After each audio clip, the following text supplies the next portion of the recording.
Welcome to the Review Podcast. Welcome to the Review Podcast. I am Anthony. I'm Brie. And we are going to talk about the next movie in our series that we've been doing. The last episode we talked about Halloween. Today we're going to talk about Halloween 2, 1982. Halloween 2 was made. Brie, let me ask you off the bat here. What scares you?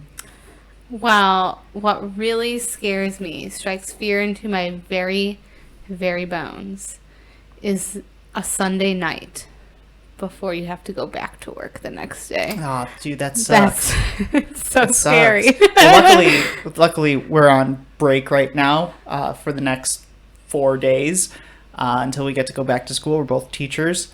So luckily, we don't have to worry about that tonight. We're filming this on a Sunday. But it's so scary. Yeah. It is very scary. Indeed.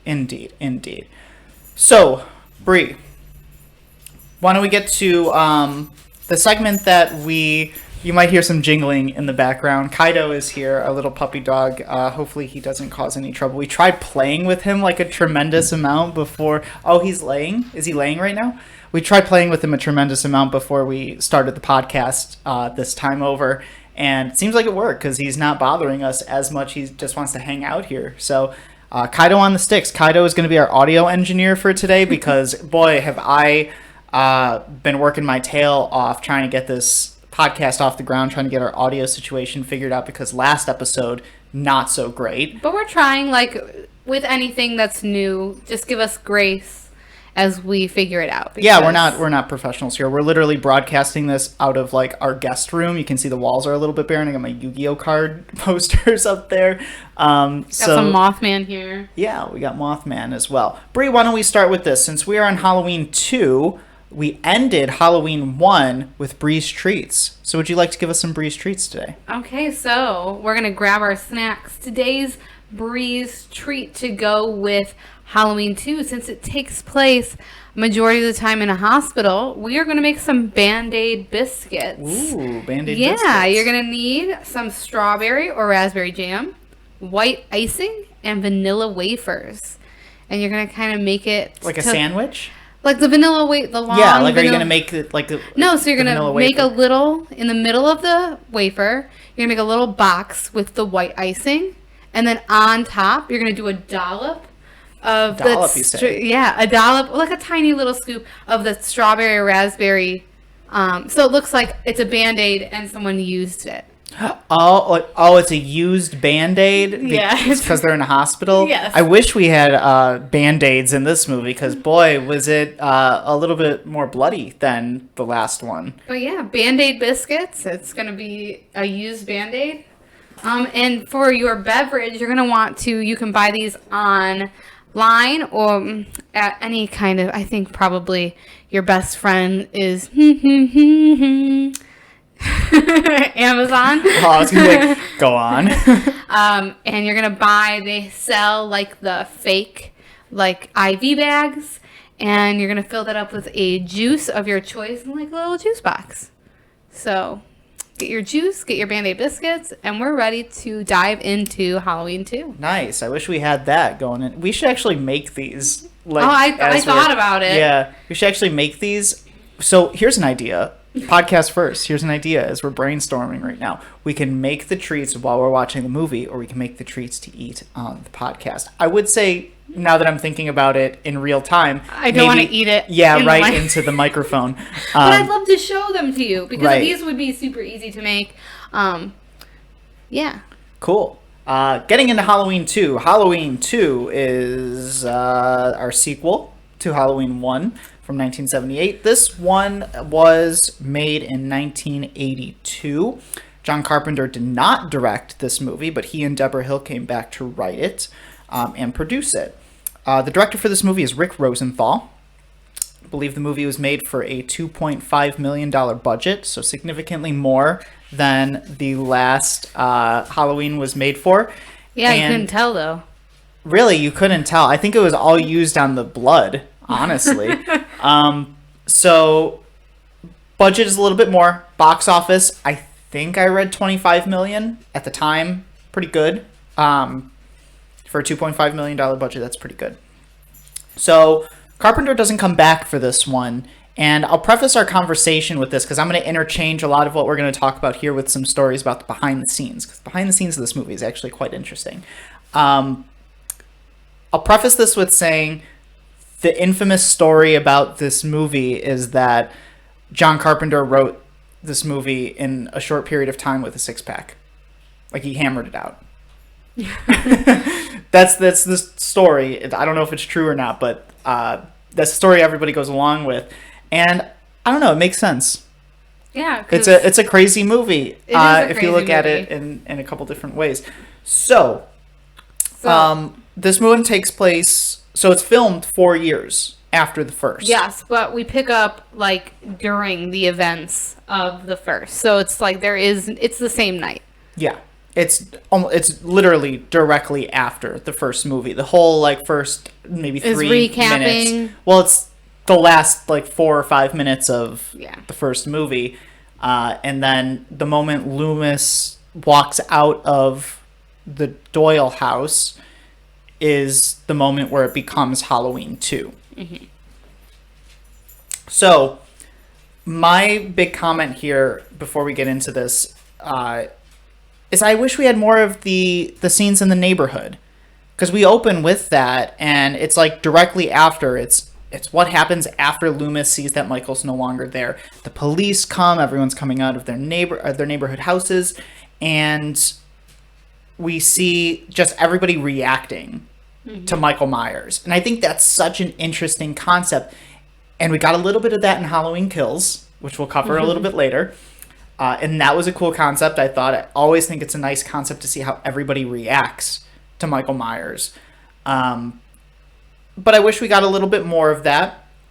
So, right off the bat, what strikes you about this movie? Music's different. The music is different, right? You open up to a similar beat, like you have your but it's not the same like instrument.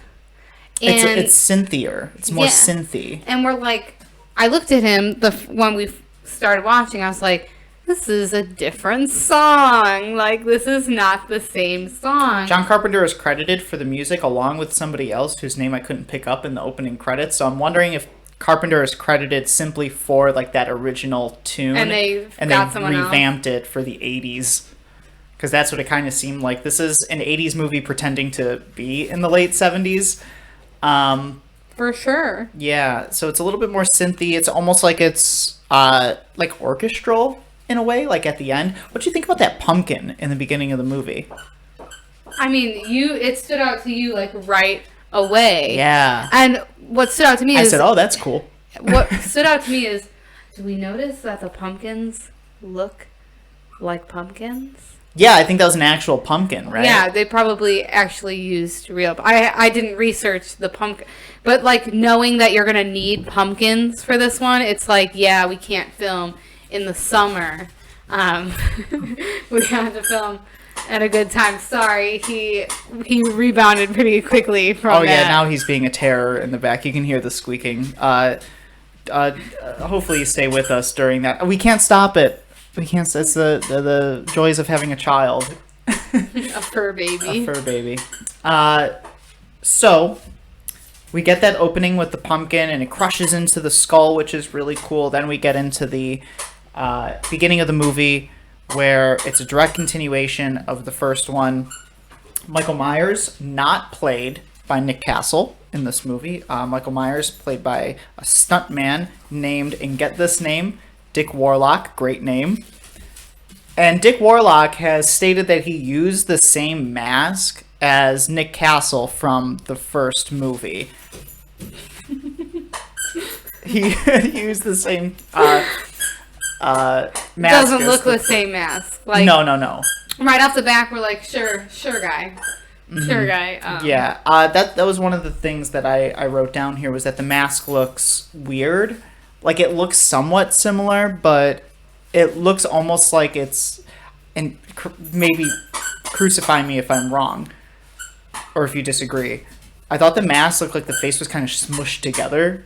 It looked like you took the cheeks and you did like that. A more washed out mask, and yeah. like definitely not as worn as the first one felt, or as scary as the first one felt. Yeah, careful that crinkling into the microphone. He's not. Listen, he's gonna bark at you. She's trying to take his toy away from him. He's gonna bark at you, so you might as well just let him have it.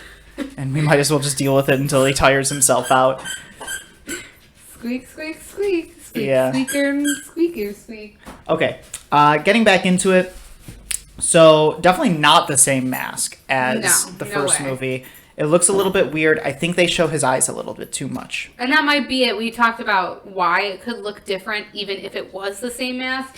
And that really comes down to lighting. Michael is not in direct light. Really in the first one at all. In this one, he is in direct light quite a bit. And so that could also affect our believability that this is the same mask. Yeah. Because it just looks awful in direct light. Yeah. But we pick up, and what I notice is like we have Laurie Strode's hair, because Jamie Lee Curtis, she chopped off all her hair. That was a big story from the first movie, that they screwed up her hair so much with like the blowout that she ended up just chopping off all of her hair. So she's wearing a wig in this one, and it looks bad. Like, it's a bad wig. It's a bad wig. It's a noticeable wig. Yeah, it's one of those noticeably bad wigs. So her hair looks bad off the bat, but not too bad because she just went through, a pretty traumatic experience. Yeah. So it could, it's believable that she's just disheveled, but her hair looked really good in the first one. So, it's hard when your hair goes from looking, really nice to an obvious wig. Right. And speaking of hair, did you notice that every man in this movie had curly hair?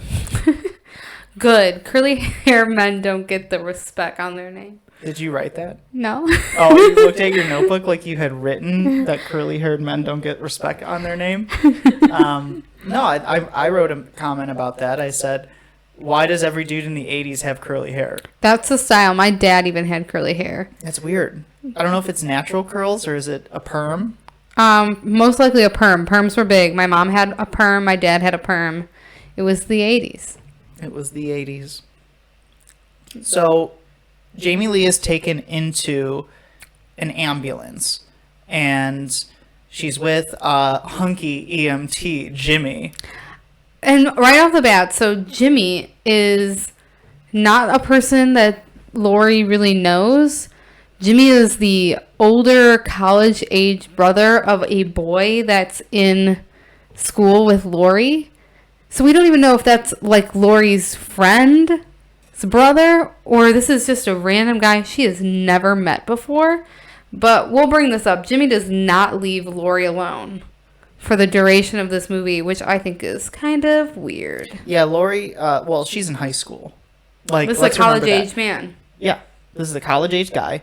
Because I had this conversation with you when we watched the movie. I was like, you have to have training, and you have to be of age to be an EMT or a paramedic or whatever. And Laurie's in high school. She's 17. So it's weird. It's quite weird. I'm gonna pause for a second. Okay. Take a step back away from the mic. Not that far back, but don't be all up in it. Because when you talk loudly and you're really close, it's I'm just trying to do what you told me to do. No. All right. 3, 2, 1. We're in the ambulance, right? And we get taken to this rinky-dink hospital. I don't know if all hospitals look like this in the 80s, but this hospital looks severely understaffed for a night.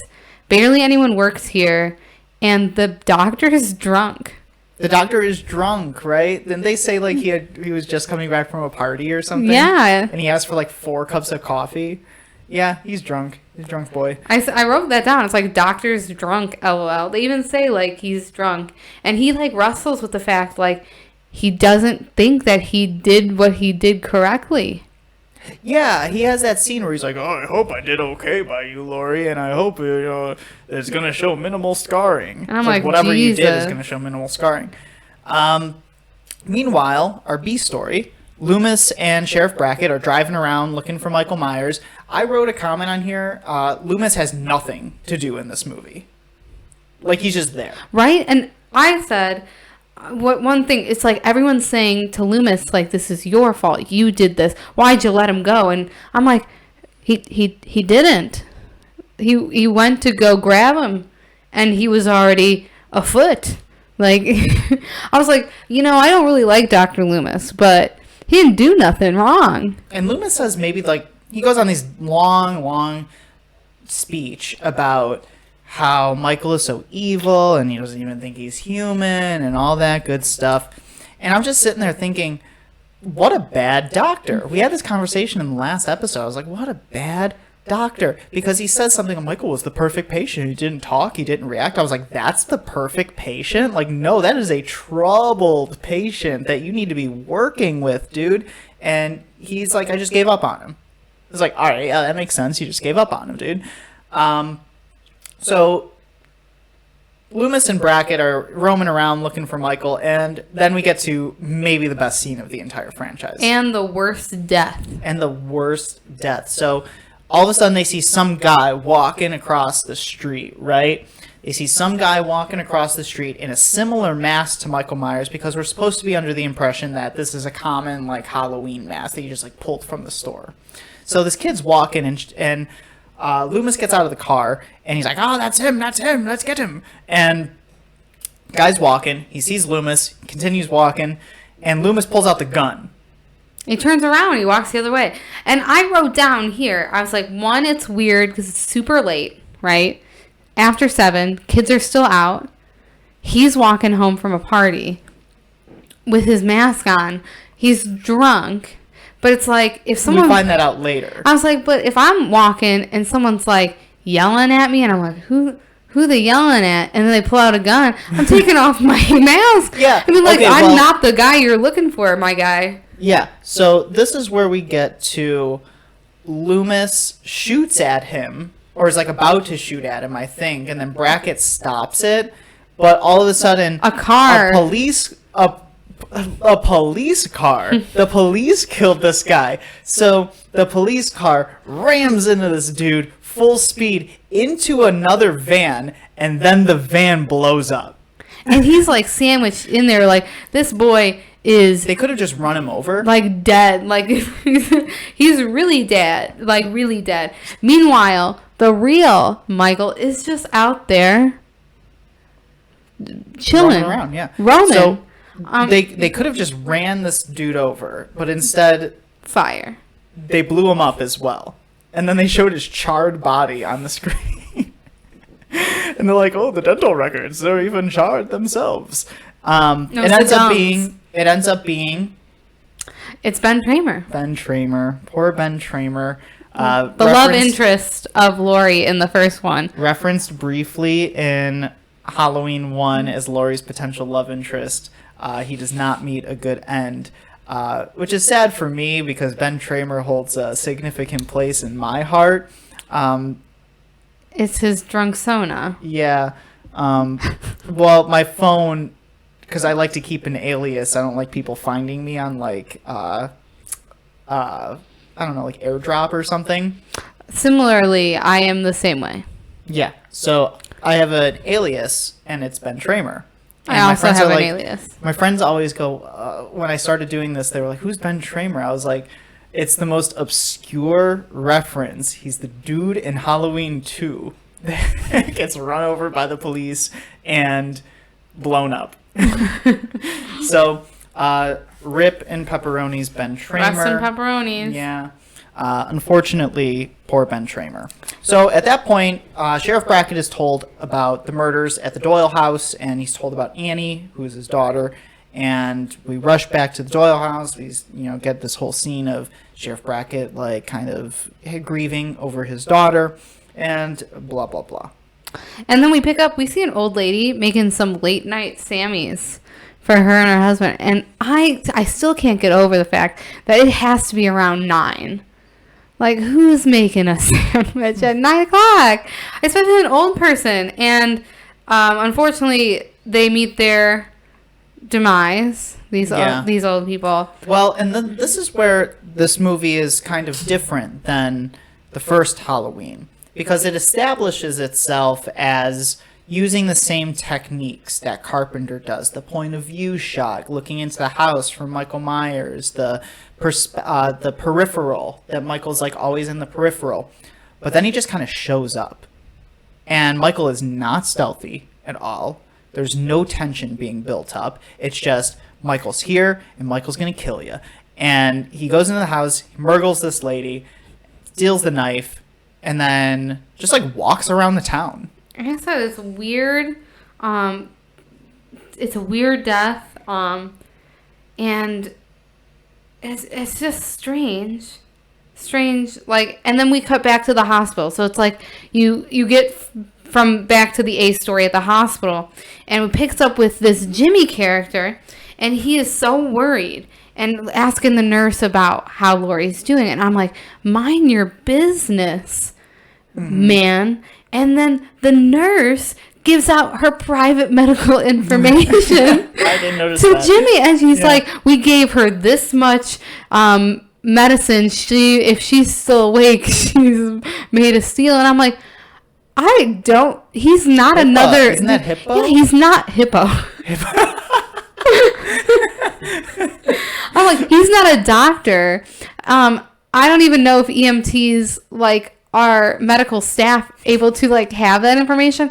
And he's not even like, he's just like into Laurie, like weirdly. It's a weird fixation. It's weird. She's in like a troubled state, and he's just like, wow, she's cute.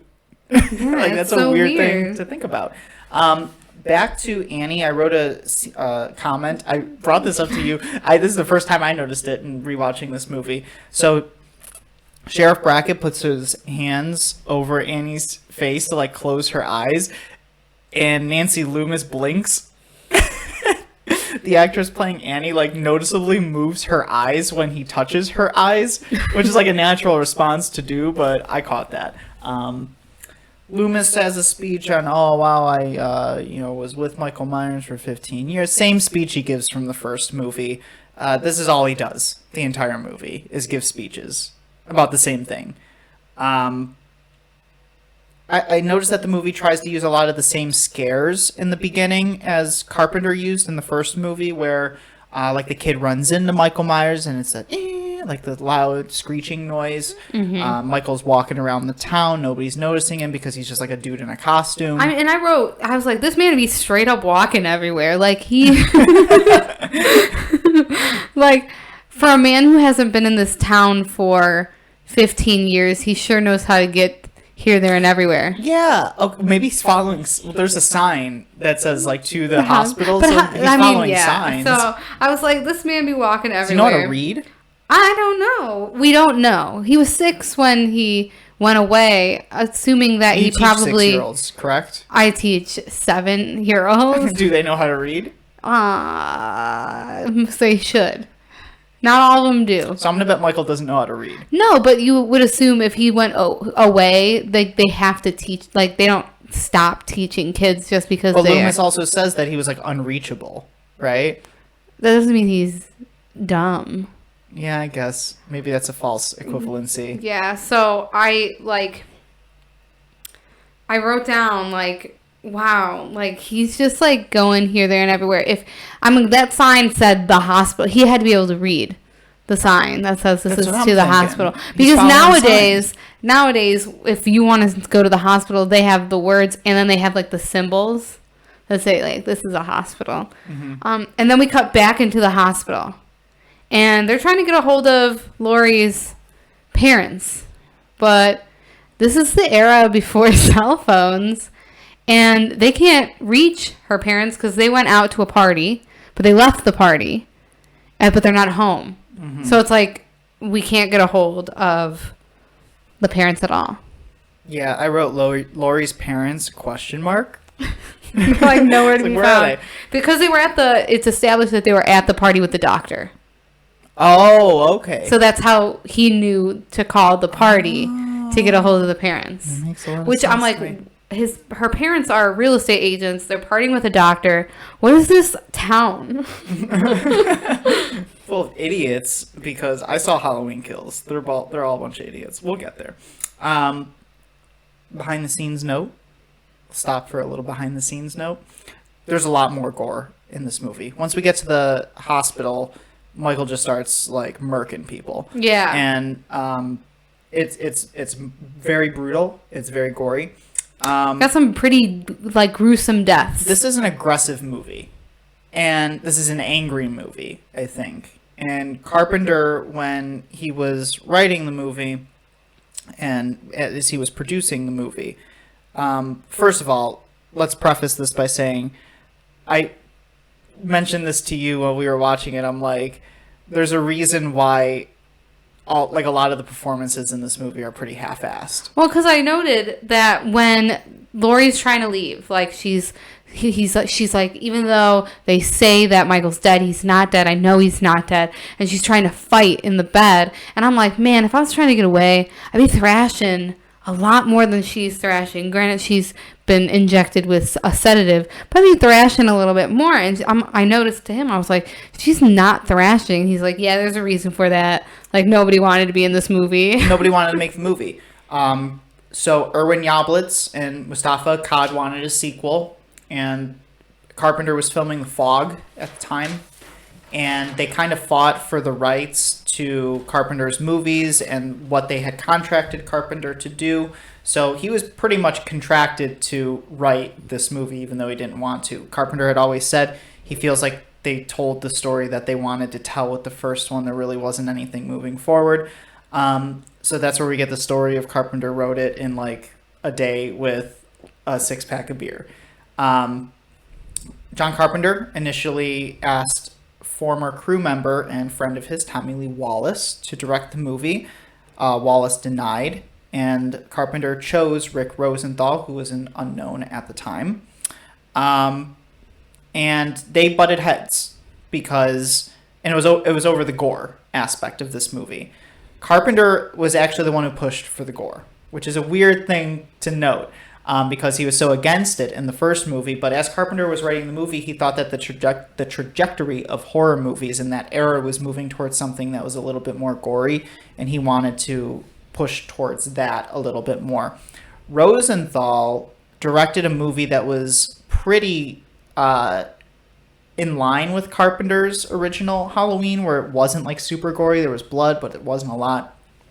Carpenter came in and did reshots. And he directed a few of those scenes where there's a lot of gore. Rosenthal was very unhappy about that. He felt like his movie was being changed and his vision for the movie was being changed. So they butted heads pretty frequently about that. But I wanted to make that note because the movie is gory, and I wanted to have that explanation as to why.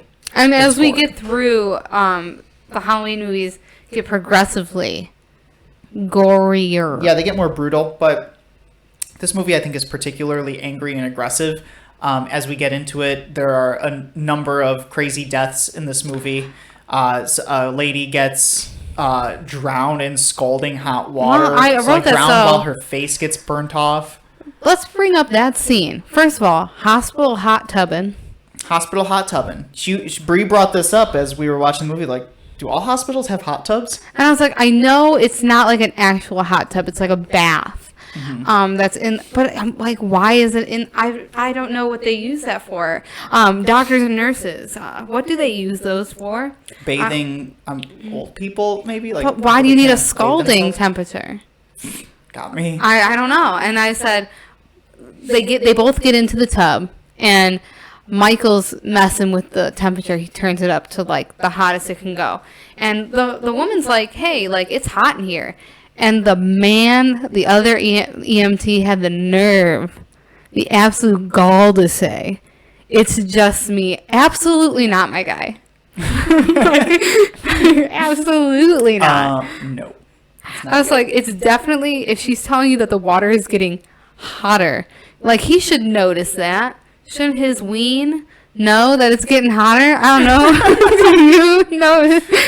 Do you notice temperature I feel like changes? not just that would notice, but like your entire body would know it's getting like painfully hot. Yeah, like when I'm in the shower and the water's a little too hot, I'm like, ooh, it's a little hot. It's good.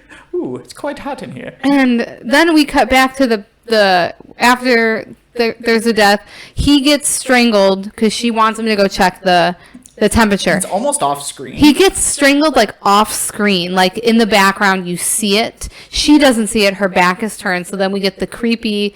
Michael comes behind her, massages her shoulders a little bit, and she's just like, no, I gotta go back to work, but we can get breakfast tomorrow. And then it made me want to get breakfast tomorrow. What would he get? If I was to get breakfast tomorrow, and I think we should because we have the day off, I really, really, really, really, really want some like good like eggs and bacon. And there's like a little pancake house not 15 minutes from here. I know what you're talking about. But then she gets it pretty bad. This is a brutal death. This is one of those really gory deaths where they cut it out of the TV edit. They did cut it out of the TV edit. They cut a lot of things out of the TV edit, like the goriness in the TV edit. Yeah, he dunks her head in the scalding water, like melts her face off. Well, does she die from that, or does she die from drowning? Because he drowns her. I think it's a double whammy. It's brutal. It's a brutal death. I mean, and just to skip around a little bit, and we'll get to all of these little things, but Michael is in this hospital, and then when he gets to the hospital, it's a noticeable change in tone of the movie. We're getting less Carpenter and more Rosenthal. And that was a directorial choice, I learned from Rick Rosenthal, saying that he wanted to emulate the vision and the tone that Carpenter had put forward as they were having a direct continuation of the movie. But once they get to that hospital, Rosenthal's like, this is my movie now. And that's why he was so unhappy when Carpenter came in and did reshots, because hey, this is my movie now. So I noticed that Michael is not so much in the sidelines or in the background. Michael is forefront, right? Like, they flat out like are not shy about showing him. He's not shy about walking into places, and it's just a different vibe. And I think I'm skipping around a little bit. We're going to talk a little bit more about like the different deaths of the hospital right now, because I think like it's good to knock them all out right now. With the hospital, we get the most creative of the deaths, because we get killing everyone with a scalpel. Yeah, he's just walking around with a scalpel. Scalpel's like a small tool. Yeah, he's murdering. We get the scalding water. We get the weird IV bag death, and you want to go into the weird IV. Like, I don't know. Michael maybe drains some lady's blood with an IV. Like, that's the implication of that scene, because we just see like her dead and then a big like puddle of blood. So we have to assume that somehow Michael drained her of all of her blood. I guess. I don't know. And you know, these directors, these movie writers, they're not doctors or nurses. We do stuff for the scare. And the hospital deaths are interesting. I don't know if you can.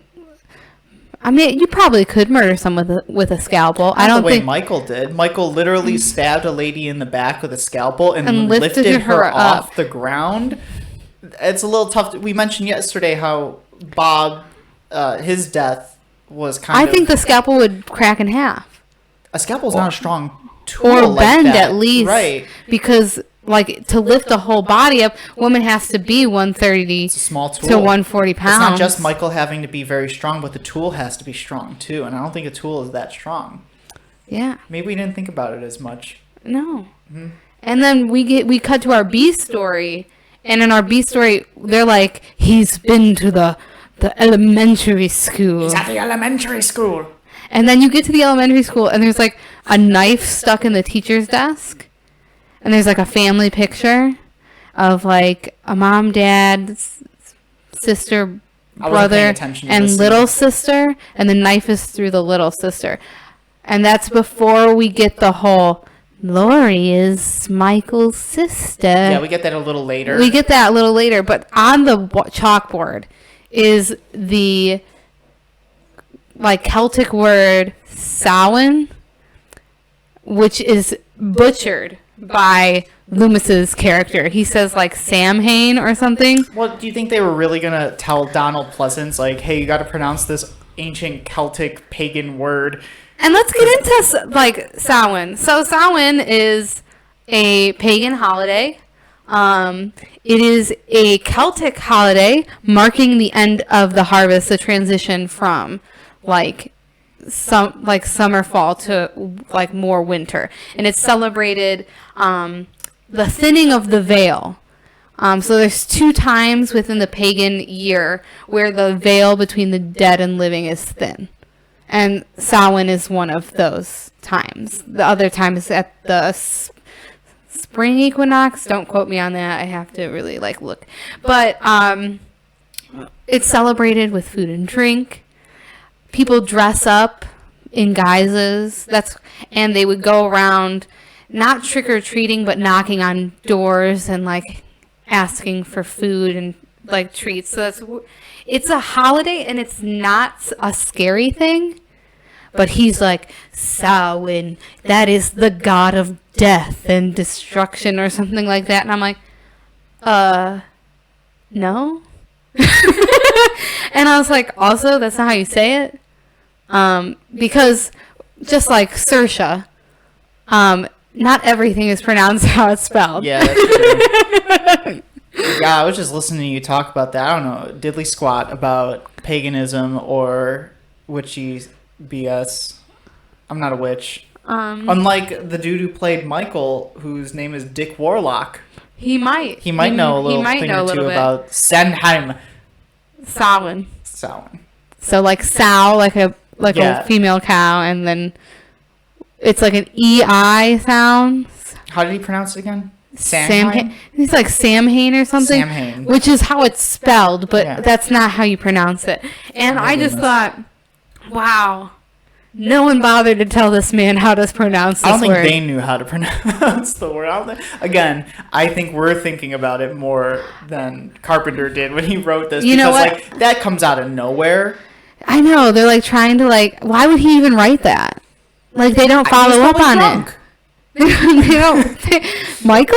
No, Carpenter, when he wrote the movie. Be like, what? I'm going to bet that he was... It has nothing to do with anything. A little drunk. It's just, like, very strange. And the sister thing we talked about, that really came out of nowhere. So we get that kind of, like, little clue with the knife on the teacher's desk, if you're paying attention. Yeah. And then we get the whole, I need to talk to you. Well, okay, so...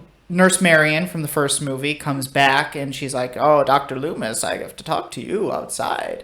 And they talk, and they're discussing how the governor has called Loomis back to Smith Grove Sanitarium, keeping him away from Michael because they don't want to hurt the process or the public image of the rehabilitation program at Smith's Grove. She's like, well, there's a U.S. Marshal outside that's going to take you back to the sanitarium. So they get in the car with the U.S. Marshal, and then Loomis hijacks the car after he learns that Lori is Michael's sister. He holds up the U.S. Marshal at gunpoint, shoots the window as he's driving, and then they turn around and go back to the hospital. Meanwhile, A story, Michael is confronting Lori. She's all drugged up. Like, she's not in a good place. Yeah. Like, her vision, this is where we get the nurse being lifted up by the scalpel. Like, her vision is blurry. If I saw that, I would think I was, like, hallucinating. Mm-hmm. But Lori obviously knew. She had a feeling Michael was not dead. She said, I have to get out of here. She was hiding for a little bit. I thought that was her best course of action. That's what I would do in this situation. She did the same thing she did in the first movie. You know, hide for as long as possible. But unfortunately, Michael found her because she was leaving her hiding spot. Never a good idea. We didn't mention that weird flashback that Lori gets. Oh, yeah, she's sleeping. And but that's also... Like, kind of in like a waking slumber. Yeah, so she's remembering, oh, this is my brother. Yeah, so they're like, oh, well, Michael is Laurie's brother. Their parents died when she was young, and the Strodes adopted her. Where now we get this flashback of Michael in the sanitarium staring at a wall, and Laurie comes to visit. And I'm like, wait, you don't remember that? You don't remember that girl was like maybe she was 7 or 8 yeah, years she was old. quite old. And I'm just like, I'm really, like, I would remember. There's a lot of liberties here we're taking with this story, and I don't think that we can forgive these flaws as much as we can forgive the flaws from the first Halloween. Like, it doesn't seem like this movie was made with love. No, it seems like this was done for money. Yes. For fun and profit. Yeah. But just a little profit. Not so much fun. And then we get, so Laurie, we're going to cut back to where he's chasing her. They're having confrontations. Laurie's crawling on the pavement outside of the hospital. And Loomis and the marshal, they go into the hospital. It's a locked door. And Laurie misses her opportunity. She whispers, screams, help.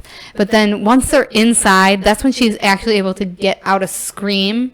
Well, that scene is really interesting because it's like, I've had dreams where, like, have you ever had those dreams where you are, like, you want to yell, but, like, you physically can't yell? No, because most of my dreams are me flying. That's fair. I've had that dream before where it's like, you want to yell for help, but, like, your voice isn't coming out, and that's what it seemed like Laurie was dealing with, and maybe it's just, like, it's the medicine.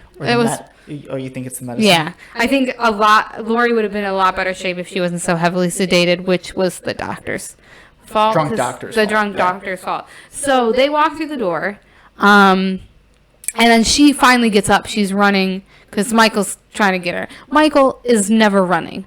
Michael is a little bit faster in this movie. A slow jog. A slow jog. So she gets to the door. She's pounding on it. She's screaming. They finally open it up. She gets safely inside, right? Oh, this is the best part of the movie. And Michael, like, is approaching the door, and we see him. We're like, how's he gonna get in? It's locked. It's locked. Like, you would think the hospital had double-plated glass doors, like, impenetrable. You want to keep, especially with a lock from the inside type door, you want that door to stand up. This man, he Jason Voorhees is it? Yeah, he walks right through. I said, because I didn't remember this part of the movie, so he's walking towards the door, and I went, walk through it.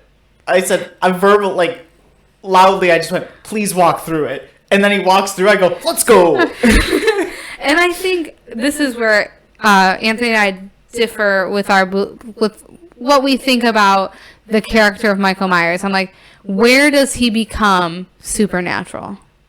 No human man can walk through a door like that. Well, and Loomis, a lot of his speeches in the movie are about that. Like, how do you take 6 bullets and like, are you walking around? Because he's not human.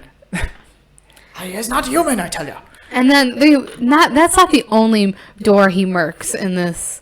Oh yeah, I forgot about this. Doors are the real victim of this movie, right? Because, they did doors dirty.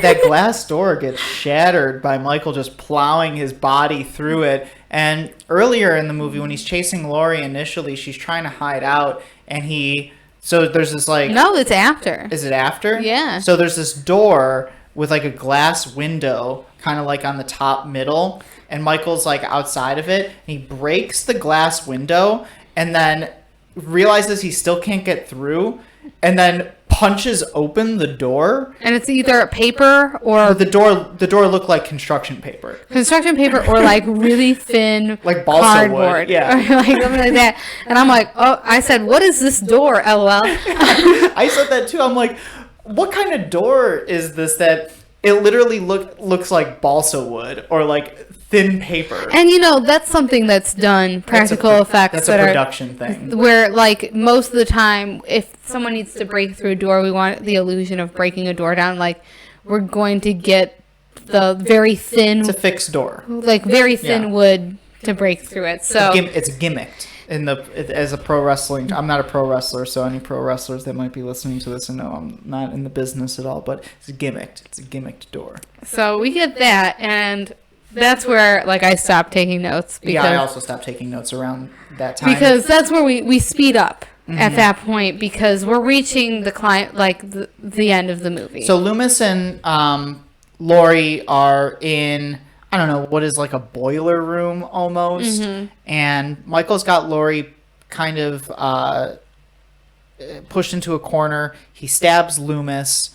And he's so dramatic. No, well, he didn't really react to it. I didn't think he didn't make a noise. He went backwards, like a real far back.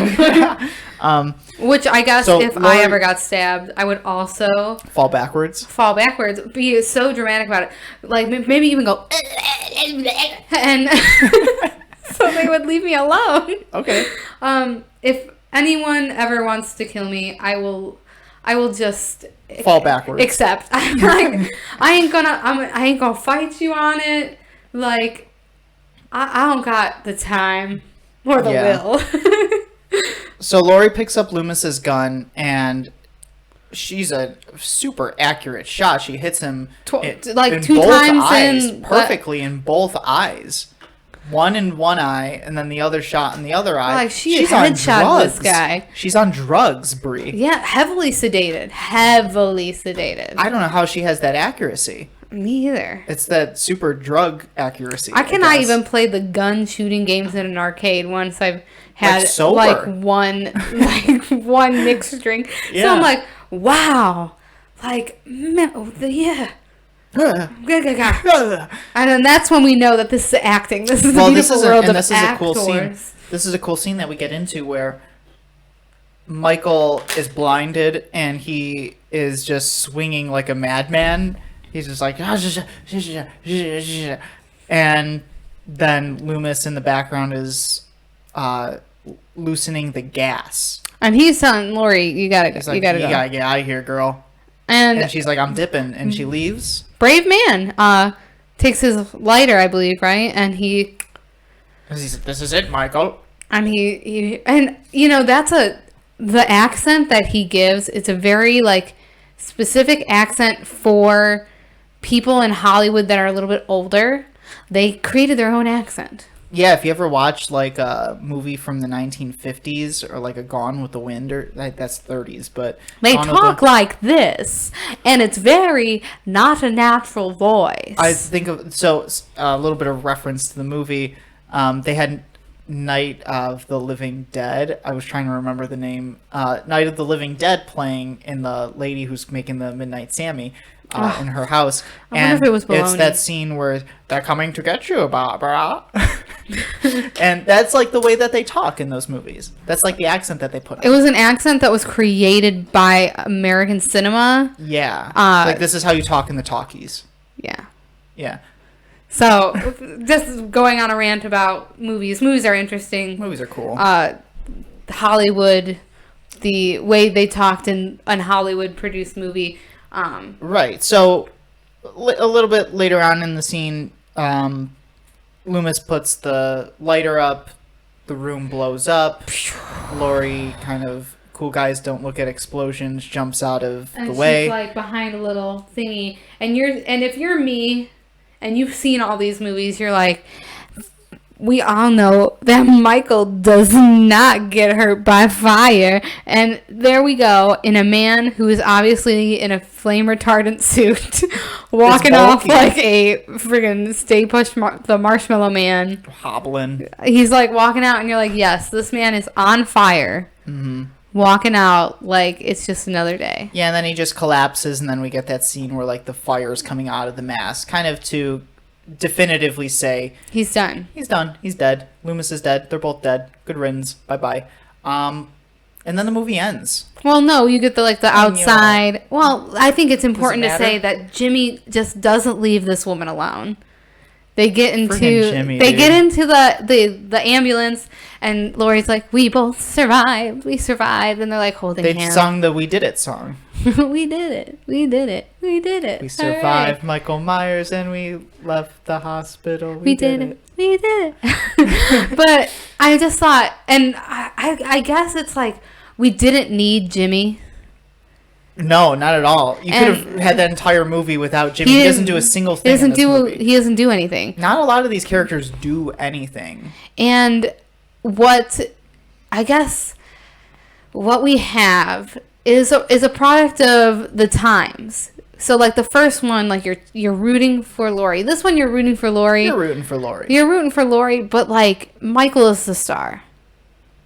Like we're following Michael. Mm-hmm. We're not following Laurie, because in the first one we're following Laurie. This one we're definitely following Michael, and he is the star. Mm-hmm. This is not my favorite movie. No, I would say I would agree. I would say that this movie it has a lot of flaws. I think it's fun. I mean, it's a rewatching it. I mean, okay, so every Halloween we watch Halloween. We don't watch Halloween 2 Halloween. I told Brie, I'm like, dude, I haven't seen this movie in years. It's been years since I watched this movie. And the last time I watched this movie was with you. Mm-hmm. So if it's been years, it's been years. Yeah. So I thought it was worth the rewatch. I mean, it's only 90 minutes. Like, it's a quick movie. And if you cannot afford to rent or buy it, you can watch it for free on the YouTube. On the YouTube, yep. But it's a TV cut. Yeah. So if you can deal with that and ads, of course. Right. So I think that this movie is interesting because they didn't want to do it. Yeah. And you can tell. You can tell. It's not a labor of love. It's not a labor of love, and you can tell that the first movie was like lightning in a bottle. Lightning in a bottle. Lightning in a bottle. This one, not so much. This is like fireworks in a bottle, like the ones I make with my first graders, where I just put glitter and cotton balls and like pipe cleaners in a water bottle that's filled with water, and I close the cap and hot glue it, and they shake it around. That's not lightning in a bottle.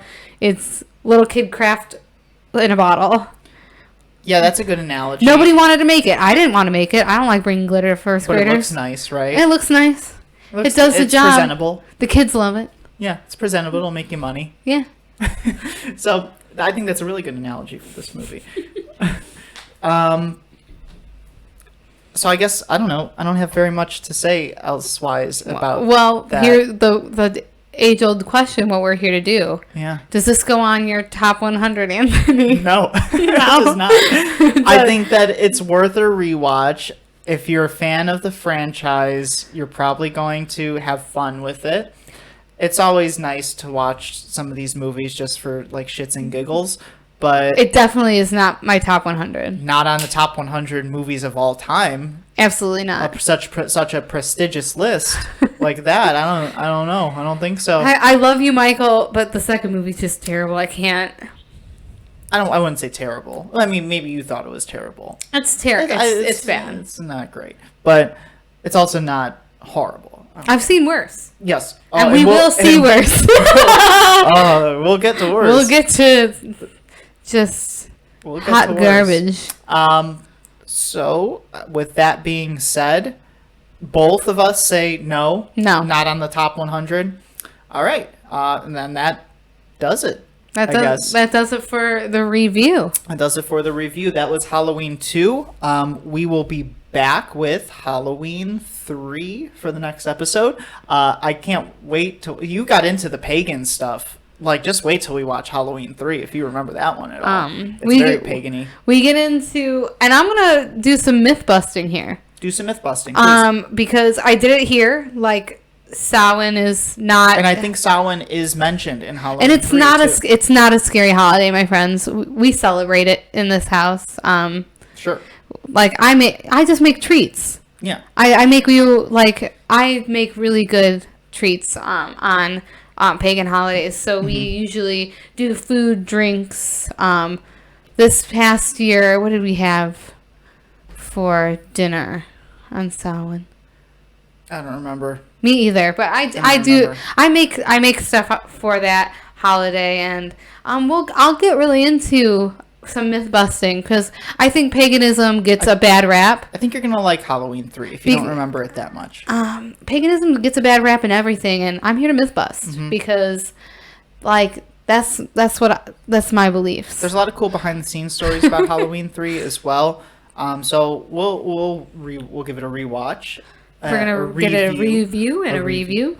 Well, anyways, I think that's it. We'll be back with Halloween 3. Brie, do you have any kind of socials that you would like to plug? I'm gonna plug our new everything, our Instagram, our Spotify, Apple Music, our actual site, our YouTube. Please subscribe, follow us there. I want to plug everything with the podcast. Really proud of this. Really excited to keep it up and running, and we're figuring it out. So if the audio still isn't, the best quality, we're getting there. We're figuring it out. And we're just going to get better at this the more we keep doing it.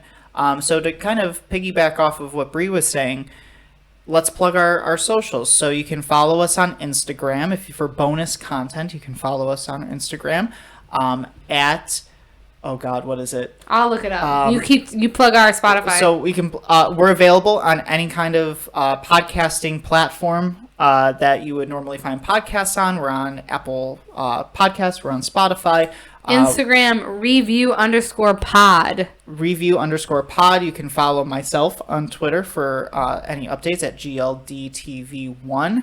And you can subscribe to our YouTube channel if you're watching this on the Vidya. And we actually do have now we have an email. We haven't. Oh yeah, good so call. Yeah, we have an email. So if you want to see us review a movie, even if we've never seen it before, we'll watch it and then we'll have to review it to really get into it. And if there's anything new you want to tell us, or maybe you made one of Bree's treats and you want to share a picture, you want me to mention it, I'm really excited. Share any of that stuff with us on the email if you want to send us some stories of maybe your experiences with these movies. If you want to send us questions you want us to answer about, I don't know, really anything. These are. You can send us the email at reach out to us at our business email at reviewpodcast1@gmail.com. If I didn't get that right and I didn't remember it right, I should really write it down for the next time. It's all in the descriptions. It's all in the podcast notes. It's in the descriptions. You can find all of our socials there as well. Yeah, send us an email.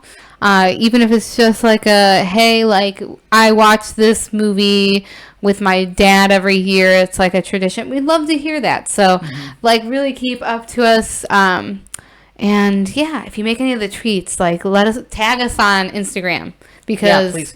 I really want to see, especially the Band-Aid biscuits. If you make those, I really want to see them. I'm gonna make them and I'm gonna put them on the next one. Yeah, to the next one. And I'll bring another treat to the next one. I'm just gonna keep going thematically. Yeah, hell yeah. Cool. Halloween H2O is going to be a fun one. Halloween H2O is going to be a fun one. Great. So now that we are done with our socials, we'll wrap it up. I am Anthony. I'm Brie. And this is the Review Podcast. See you next time. Beep, beep, beep, beep, beep, beep, beep, beep.